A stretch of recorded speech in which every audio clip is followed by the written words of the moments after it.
Hi, again, thanks everyone.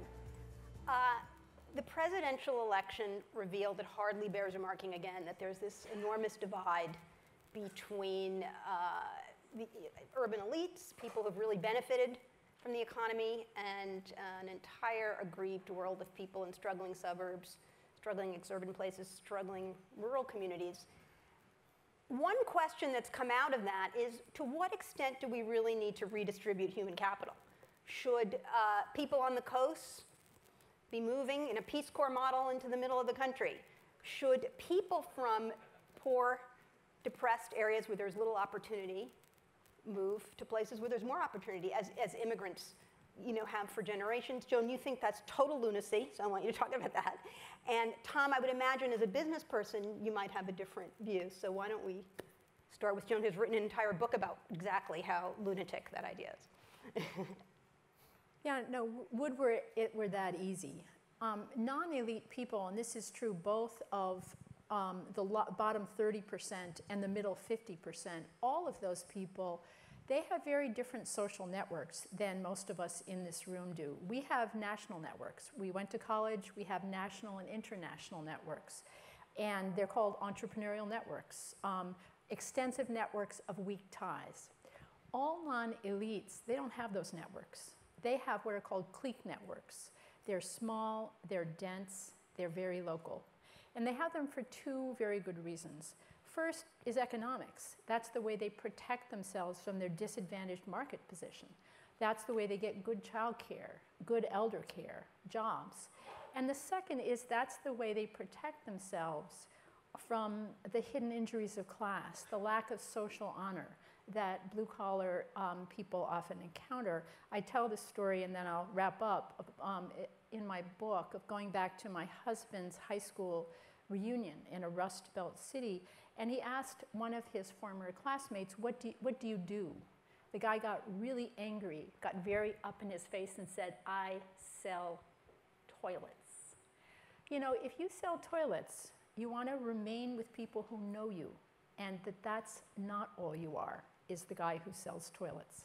But should that kind of fear and insecurity, let's call it, really keep people from trying something new, from taking a real risk? You know, I think that's an important question, but there's also, as I pointed out, concrete economic reasons. People, if to move across the country, they don't just need a better job. They need a job that's so much better that now they'll have to pay for elder care, for child care, for home repairs, because their neighbors won't help them, they won't know them. It's so much better that all of that is true. And that's much better job in a contracting economy. Well, and I would say too, let's flip that equation on its head a little bit, and let's create the opportunities where the people are. I'm a lifelong Detroiter, and I, growing up, saw the jobs leave Detroit, saw people transferring out of Detroit, going south for when the auto industry moved south, or when the auto industry moved to Japan and overseas, and people were moving south for non-labor union manufacturing jobs. And now we're seeing a resurgence, in part, and we're playing a very small part at Shinola. And for those of you who don't know, Shinola is a little, born of a crazy idea around 2011, 2012, of building a watch factory in Detroit, creating at scale world-class timepieces, analog timepieces in this digital world. So it's crazy on a lot of different levels. But what we did is we found that there was a tremendous amount of aptitude in Detroit, and Detroiters. The men and women who are in our watch factory, and our leather factory, and now our audio factory, are men and women who were pizza delivery people, they were security guards, they were laid off auto workers. They came in and were trained by Swiss watchmakers to make world-class timepieces. And they proved to us that it was more about the opportunity to do that than it was about the aptitude. And it wasn't something that they needed to move across the country to do or move down south to do. If the opportunity was there, we found that there was tremendous demand to take advantage of that opportunity. I just wanted to follow up with a question about the broader Shinola mission. I've thought of Shinola as a company that is operates on a Robin Hood model, because more than watch, that makes luxury goods that people buy in global luxury capitals. There's stores in London and LA and New York, a new one here in Brooklyn. Do you think about fostering, besides, you employ people who can make this product and sell, but do you think about fostering sort of closer relationships between these two isolated parts of the society? Is there some way that we can think of these kind of companies doing something like that? Well, first and foremost, we think of ourselves as a job creation vehicle, more than a manufacturer of luxury goods, a watchmaker. But that's an important distinction, because there's a buzzword these days about double bottom line or triple bottom line investments. Our business model is built on the double bottom line. When we create jobs, if you order something from us on Shinola.com and it comes to you, you will have a handwritten note in there. And the reason you have a handwritten note in there is because it was 2 more jobs when we were creating this company. So we were trying to really start with this idea that the return is much more than an economic return. And if you start with that premise, it leads you to different decision points and different inflection points, leads you to different partnerships. It's easy for us to source components overseas. It's cheaper. We can do better margins. And you do some of that. And we do some of that, there's no question. But we've worked long and hard to find domestic production for some of our components that didn't exist before. And some companies that had been doing a woodworker in Minnesota, rural Minnesota as an example, who had been doing some beautiful woodworking for homes and those kinds of things. We needed wood boxes for our watches. We went to them. They created 50 jobs because they do all of our wooden boxes. It would have been much easier for us to go source that somewhere else. It was something we could do domestically that accomplished both things, drove our financial bottom line in an appropriate way, and also drove the principal bottom line, which is creating jobs not just in Detroit, but around the country. And Joan, you've talked a lot about all kinds of stereotypes that people have about white working class people. You talk a little bit more about some of those misconceptions and lug-headedness. And why aren't there more companies like this doing something like this? Is it because of this really ICE division? I mean, I think I call us, by the way, the professional managerial elite, top 15, 20%. And part of social honor among my crowd is being an environmentalist, being very involved, as I have my whole life, with various equality projects for women, for LGBTQ, for people of color. That's kind of the basics. And then there's some people who care about workers' rights. That's kind of like a personal taste that most people don't share, but some people have. And I think that's part of the problem. I think we have a really broken relationship in this country between college-educated elites and the broad middle classes. I think we know very little about these people. We really know remarkably, we know a lot about the poor, but we know very little about the middle 53%, median income $75,000. You know what the median income of a Trump primary voter was? $72,000. These are among the whites, these are the people who voted for Trump. And very often they're stereotyped as, racist, sexist, homophobic, misogynist, stupid. It's like a package, right? It's the stupid package. And the stupid package is just embracing a stereotype, a very well-documented stereotype, just as there are stereotypes that people of color are less able than white people. There is also a stereotype that blue-collar people are less competent than college-educated people. And I'm not advocating anybody embracing racism for sure. That's not where I'm going. But this package that is bottom line stupid is, I think, part of what's fueling an incredibly bitter political dynamic in this country. And it's true, among progressives there is a mission to think about race to help people in poor urban environments, and a kind of distaste, a real distaste for people with whom in many cases they're just entirely unfamiliar. I can just jump in and just say something briefly. There's a study of the last 40 years of stereotypes in sitcoms of white working class men. And you think of Archie Bunker, racist, stupid, kind of fat. You think of Homer Simpson, kind of fat, stupid. Notice a trend? Well, I would say too, just from our experience at Shinola, we started with 9 factory employees in 2011, 2012 when we were training them. We didn't sell our first watch till 2013. So it was that almost 2-year process of training people to do this work. And now we have over 200 people in our factories. And I get a chance to go to work with them every day. And they are a lot of the folks that Joan's talking about. They're not, some people came who were from poor circumstances, but a lot were middle-class people making that $50, $60, $70, $80,000 a year and supporting a family. And I can tell you without equivocation, based on our experience, that these people are phenomenally intelligent. They are tremendously hardworking. They have an enormous amount of pride, and they've created a culture. They have created a culture, not us, not the professional managerial elite. They have created the culture that has an ownership level in Shinola that was unlike anything I've seen in my professional life, and that included spending 20 years in the NFL. And how was that? I mean, how did that kind of corporate culture form?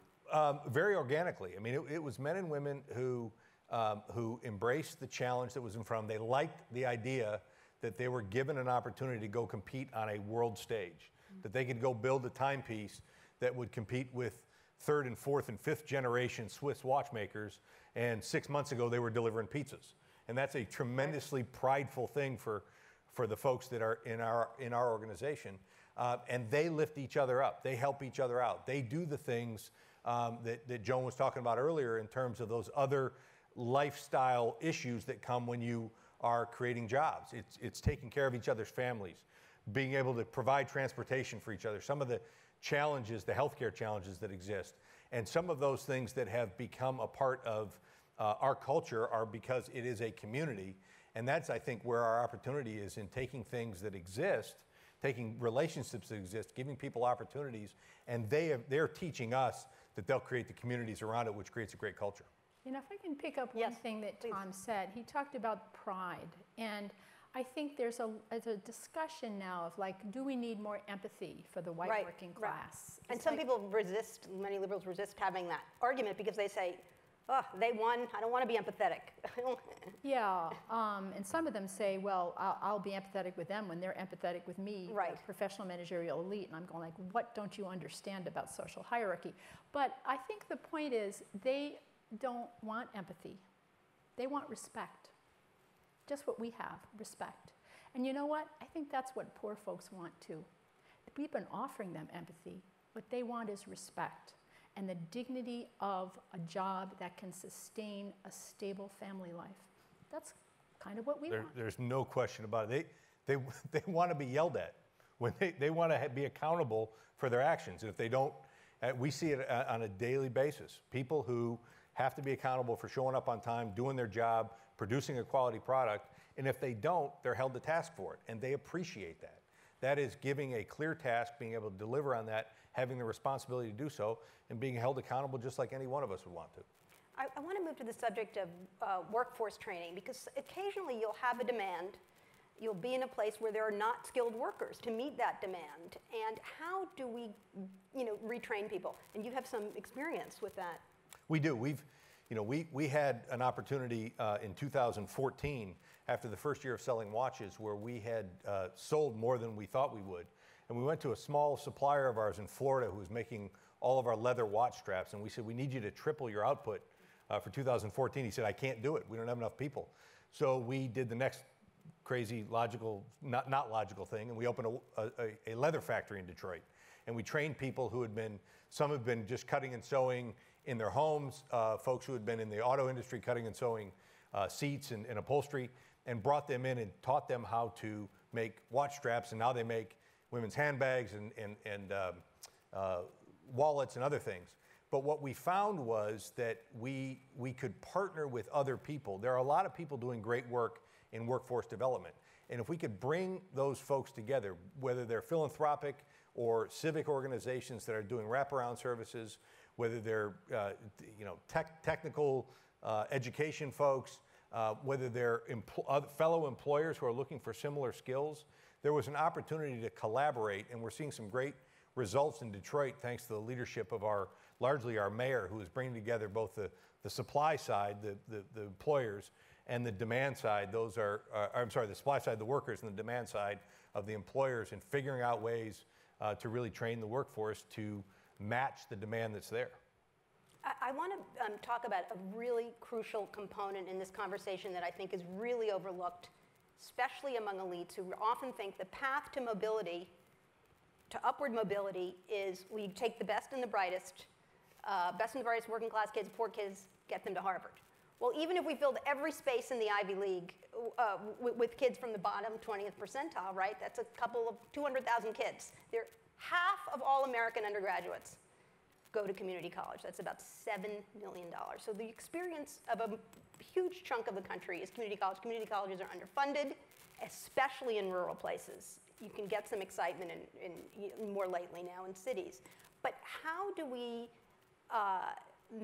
improve those places and really, train people through community colleges and get them these jobs that are not necessarily going to bring you $10 million a year, but are jobs that you can support a family?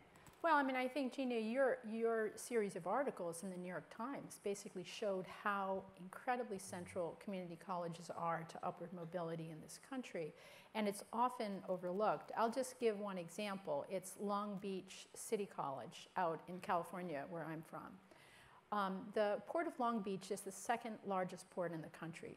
It's just about to automate. So 10,000 longshoreman jobs. Most of them will be gone. And so instead of going what I'm afraid elites, Republican and Democrat, have too often done of like, oh, we're sorry about those blue-collar jobs, globalization, automation, can't have them, moving on, go to college.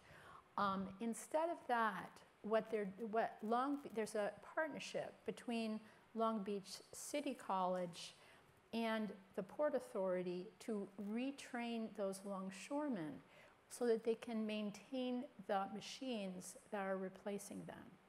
Now, if we think we've seen the gutting of decent jobs in the United States by globalization, wait until you see what's going to happen with automation. We are at an inflection point. Are we going to do with automation what we did with globalization, which is like, oh, I'm sorry, this is impossible. We can't create decent jobs. To which I have a one-word response: Germany. Germany did. Germany has kept good blue-collar jobs. Why haven't we? Because we haven't cared enough to do that. But I really think that what we need is a new education to employment system with, as Ginia points out, community colleges at the center, where you have alliances between community colleges and local employers, just as you have done, to identify the specific skills that employers need, work with the community colleges to upskill those people and create the local jobs. And with the internet, a lot of these jobs can be created in this ocean of red in the middle of the country, just as you're doing. There's no question. In Detroit, as Joan said, and as I alluded to in my previous answer, our mayor has brought together the employers, the community colleges, some of the civic and philanthropic groups together and said, all right, what's everybody doing? But more importantly, where's the demand? And we in our community, as I'm sure around the country, there's a tremendous demand for IT services. And we have an entire generation of young people who have an aptitude for electronics. They've grown up in an electronic industry or age. And what we're seeing is we've worked on some pilot programs in Detroit to change our community college curriculum to start to train those young people to help with IT support. And we did a pilot program of 300 people. I think it's 86 or 88% of them have found employment at healthy five-figure, $50,000, $60,000 a year jobs, which are the new middle-class jobs. Those are, you can call them blue-collar, you can call them whatever you want to call them, but they are a living wage that has good benefits, that is a career, that is in an emerging industry, not one that is going away because of automation. It's being created quite the opposite because of the increase in automation. I mean, 2/3 of Americans are not college graduates. If we create a future that leaves them out, they're going to notice. That's just what we saw. Right. Before we go to questions. Tom, I wanted you to talk a little bit about a relationship that you have with a family company that actually built a factory where there was a labor force that was unemployed, depressed, and they came. Yeah, it was a great example of trying to partner with folks to create opportunity. So you might think, what is a watch or leather company doing creating power cords? But that's what we did. We partnered with General Electric and did some clocks and some great, beautifully designed power cords. Now that all of our charging needs are coming out on top of our desk instead of underneath our couches and chairs. And we went to a company out in the west side of Michigan that had been doing wiring for a lot of office furniture. There's a large office furniture manufacturing industry on the west side of Michigan. And they had been doing the harnesses in a lot of the modular furniture. And we asked them if they would be willing to look at a partnership with us and General Electric to create these consumer products. And they embraced that challenge, so much so that they then had to expand. And they expanded up to a little town north of where they are in western Michigan, to an abandoned pickle factory that had left town and had taken a ton of great quality jobs when the pickle factory shut down.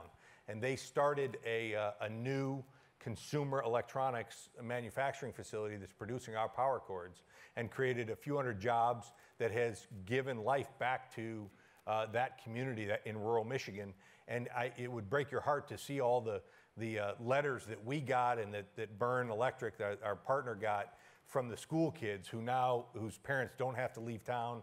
They're so grateful for the opportunity to put money back into their community and to give the sense of respect and pride that any one of us would ask for. And I think, I've advocated for the relocation moving position, but of course, having jobs close to home is especially important for women. People don't often think of commuting as a feminist issue, but if you're driving an hour and a half and you don't have a lot of money and you don't have childcare to get your kid to school and then to get to work, you're really, really stressed in the way that wealthier people aren't, obviously. Yeah. I mean, and these middle-class families typically handle childcare through what's called tag teaming, where mom works one shift and dad works another shift. So that means, again, to relocate, you not only need a job that's so good that the fact that you're going to have to pay for child and elder care doesn't matter. You need two jobs like that. That is it's hard enough for us with all of our resources to relocate. Yeah, this is a great conversation. Let's open it up to the audience. Start with you. Can we get a microphone?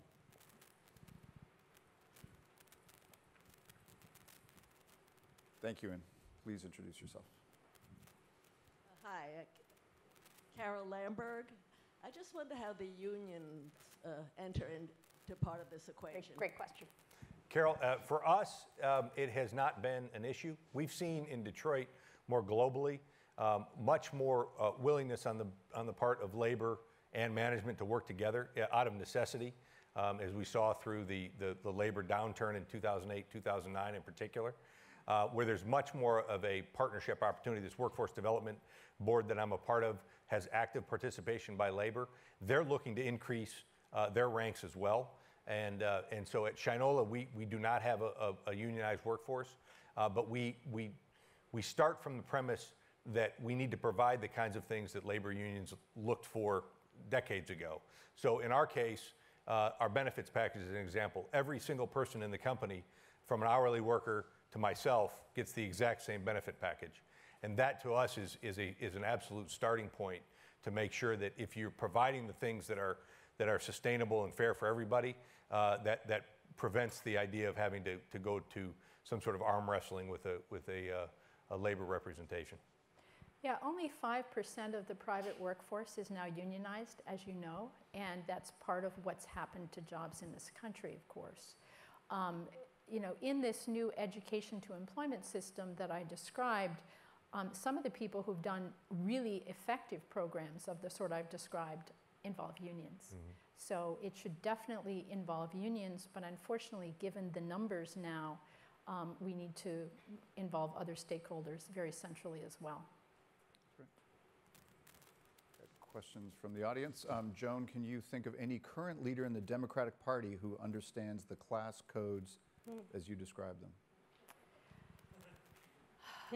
You know, I don't, That's a great question. I'm talking to a lot of Democrats, and I just think that Democrats ought to get with it. I think that the last campaign, although I was a Hillary Clinton supporter, was singularly class clueless. And I think it was because of a theory that's now become kind of accepted wisdom, although now it's being challenged, that Democrats don't need to worry about the white working class. They just want, because we're becoming a majority-minority country, so we should just ignore the white working class. That explains the fact that Hillary Clinton didn't visit Michigan and wrote off all the people who just voted us out of office. So I don't think that works very well. I think that what matters is not national demography, as we all know, but local demography.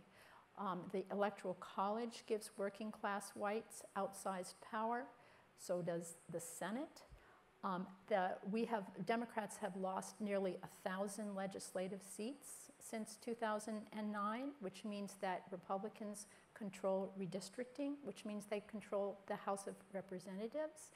I think we need to abandon what I call the blue coasts and blue island cities strategy, leaving an ocean of red in the middle for the simple reason it really isn't working. Okay. Big picture question. How can urban elites seeking common ground with the white working class reconcile often deeply contrasting cultural and social values? I would say you have to start by looking for practical solutions and honest communication. It's one of the things that I think our mayor has done very effectively, and we've seen it in our company, but I also think you see it in cities now increasingly around the country, where the white working class is having issues in urban settings as well. These aren't just rural settings anymore. These problems are the problems of employment, problems of healthcare, problems of elder care are impacting different races, different genders, different classes throughout in urban cores, which are generally, especially in the middle country, expanding a little bit. So I think the idea of being able to have honest and very forthright conversations about these things is incredibly important. And I think you're starting to see it in places like, you look at the mayor of New Orleans and Mitch Landrieu, who openly and honestly talked about a lot of the issues that have come through the history of New Orleans. Same thing in Detroit. Where we're going through a 50th anniversary of our issues in the late 60s with the uprisings that happened. And so being able to honestly confront those, have a communication, and sit down with an idea of not necessarily coming up with policies, but coming up with practical solutions where you're bringing employers and employees, potential employees together and trying to find solutions around those things instead of arm wrestling around policies that may or may not be effective. Yeah, I also think that we have to understand that the kinds of cultural values that have been very central to the progressive imagination are not necessarily shared by the white working class, and they aren't necessarily shared by the working class of color either, or by poor folks. We can't expect elite values from people to whom we have not offered elite lives. And the taste for novelty, the taste for change, the celebration of disruption. You know what happens to you in a blue-collar job if you're disruptive? Yeah. You get fired. Right? Right, exactly. That was a wonderful conversation. Thank you so much. Thank you.